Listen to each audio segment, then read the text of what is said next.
Sir last 1.5 year నుంచి market కొద్దిగా స్లోగా ఉంది కదా! సో, మీరు ఒక బిల్డర్ కాబట్టి ఒకవేళ మనం బ్యాంక్స్ దగ్గర నుంచి ఇలాంటి ఫండ్స్ తీసుకున్నాం అనుకోండి. తీసుకున్న తర్వాత చాలా స్లోగా ఉంది. సో, కస్టమర్స్ కొద్దిగా తక్కువ వస్తున్నారు. లేట్‌గా బుకింగ్స్ అవుతున్నాయి కాబట్టి ఆ తీసుకున్న ఫండ్స్‌కి మనం ఇంట్రెస్ట్ కట్టాలి. మీరు సాలరీస్ ఇవ్వాలి. మీ ఆఫీస్ మెయింటెనెన్స్ అంతా ఉంటుంది. సో, ఎలా సార్ మెయింటెనెన్స్ అనేది మీరు ఎవ్రీ మంత్ చేస్తూ ఉంటారు? అంటే ఇది ప్రాసెస్ ఆఫ్ బిజినెస్. మనము అన్నీ అమ్మేసి కస్టమర్ అదే చెప్పాను ఇందాక.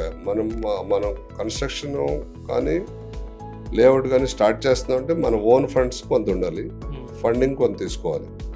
మార్కెట్ నుంచి వచ్చే ఫండ్స్తోనే చేద్దామంటే వాళ్ళు సక్సెస్ అవ్వలేరు, టైంలో కూడా డెలివరీ చేయలేరు. ఎన్సిడి ఉంది సపోజ్, ఇప్పుడు నేను వెంచర్ చేస్తున్నా, కమర్షియల్ కడుతున్నాను, రాయల్ పేలన్ అపార్ట్మెంట్ చేస్తున్నాను. ఒక్క సేల్ లేకపోయినా ఉన్న మా కన్స్ట్రక్షన్ ప్రోగ్రెస్ 1% కూడా డౌన్ అవ్వదు. So to that extent will plan our own funds. ఒకవేళ సేల్ మీరు అన్నట్టు ఏదైనా ఒక 2-3 నెలలు అవ్వలేదనుకోండి, మార్కెట్ నుంచి స్పందన రాలేదు, అప్పుడు కూడా మనం మన ఓన్ ఫండ్స్ రైజ్ చేసుకుని కట్టగల స్తోమత ఆ బిల్డర్ కానీ డెవలపర్ కానీ ఉంటేనే ఆ ఇండస్ట్రీకి రావాలి. సో అలాంటి బ్యాకప్ ఫండ్స్ ఉంటేనే తప్పనిసరిగా ఉండాలి. ఇలాంటి టఫ్ టైమ్స్ లో మనము సస్టైన్ అవ్వడానికి. సపోజ్ కరోనా టైంలో ఉంది. మేము కరోనా టైంలో కూడా మాది Vivanta central court and Vivanta central court annexe అనే ప్రాజెక్ట్ని బిఫోర్ టైం హ్యాండ్ ఓవర్ చేసాం. ఓకే. సో ఎందువల్ల ఫండ్స్ని జనరేట్ చేయగలిగాం.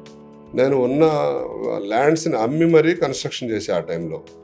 సో అలా కమిటెడ్గా ఉండాలి బిల్డర్ కూడా, విజనరీగా ఉండాలి, కమిటెడ్గా కూడా ఉండాలి.